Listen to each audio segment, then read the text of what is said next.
പ്രേക്ഷകർക്ക് എത്ര രാജ്യങ്ങളുടെ ദേശീയഗാനം ആലപിക്കാൻ അറിയാം? ബഹുഭൂരിപക്ഷം പേരുടെയും ഉത്തരം ഒന്നെന്നാകും. എന്നാൽ കഞ്ചിക്കോട് കേന്ദ്രീയ വിദ്യാലയത്തിലെ 3 കുട്ടികൾ 1ഉം 2ഉം രാജ്യങ്ങളുടേതല്ല, ഇന്ത്യയടക്കം 34 രാജ്യങ്ങളുടെ ദേശീയഗാനമാണ് ആലപിക്കുന്നത്. Namibia, land of the brave, freedom's fight we have won. Glory to the bravery whose blood waters our freedom. രാജ്യാതിർത്തി കടന്നുപോകുകയാണ് ഈ ഗാനങ്ങൾ. Pakistan, Nepal, America, Japan, Australia തുടങ്ങിയ 34 രാജ്യങ്ങളുടെ ദേശീയ ഗാനങ്ങളാണ് ഇവർ ആലപിക്കുന്നത്. വരികളും ഈണവും ഇന്റർനെറ്റിന്റെ സഹായത്തോടെ പഠിച്ചു.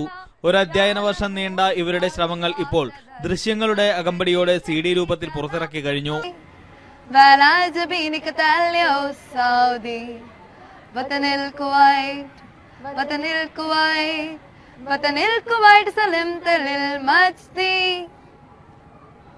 لا أبدأ للأولى كتابه سفر الخلود فدادت السهوب الله أكبر إنه معراه كابت كواكب جنة الخلود. യൂട്യൂബിൽ നിന്നാണ് വരികളും ഈണങ്ങളും ഗ്രഹിച്ചത്. കേന്ദ്രീയ വിദ്യാലയത്തിന്റെ ഇറാനിലെ ശാഖയിൽ സേവനമനുഷ്ഠിച്ചിട്ടുള്ള ചരിത്ര വിഭാഗം അധ്യാപിക ലീന മുകുന്ദനാണ് വഴികാട്ടി. എനിക്ക് വെളിയിൽ 3 വർഷം താമസിച്ച് അവിടെ വർക്ക് ചെയ്യാനുള്ള ഒരു ചാൻസ് കിട്ടി.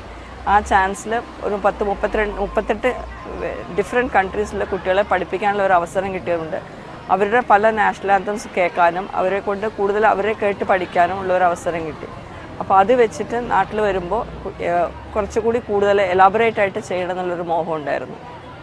ആ ഒരു ഡ്രീം എന്നുള്ളതാണ് ഈ ഒരു റിയാലിറ്റി ആയിട്ട് ഇപ്പോൾ തീർന്നത്. +1 വിദ്യാർത്ഥിനി നിമിഷ S പ്രദീപ്, 10ാം ക്ലാസ് വിദ്യാർത്ഥിനികളായ CN അഞ്ജിത, V അപർണ എന്നിവരാണ് ദേശീയ ഗാനങ്ങൾ ആലപിക്കുന്നത്. ലൈബ്രറിയൻ മുജീബ് റഹ്മാൻ, വിദ്യാർത്ഥികളായ P നിരുപം, RB അഭിജിത്ത് എന്നിവർ കൂടി ചേർന്നതോടെ ദേശീയ ഗാനങ്ങൾക്ക് ദൃശ്യഭാഷ കൂടി ഒരുക്കാനായി. ആദ്യം വിക്കിപീഡിയ പോയിട്ട് നമ്മൾ ഫുൾ ഡീറ്റെയിൽസ് കളക്ട് ചെയ്തു. പിന്നെ അത് കഴിഞ്ഞിട്ട് യൂട്യൂബിൽ പോയിട്ട് പാട്ട് കേട്ട് പഠിക്കുകയാണ് ചെയ്തത്. പിന്നെ ലിറിക്സ് ഫുൾ എഴുതിയെടുത്ത് അതിവിടെ വന്നിട്ട് ഇവിടെ ഓരോരുത്തരായി പാടി കേൾപ്പിച്ച് അതിന്റെ എല്ലാ കറക്ഷനൊക്കെ ചെയ്ത് പിന്നെ വൃത്തിയായി പ്രദർശിപ്പിക്കുകയാണ് ചെയ്തത്.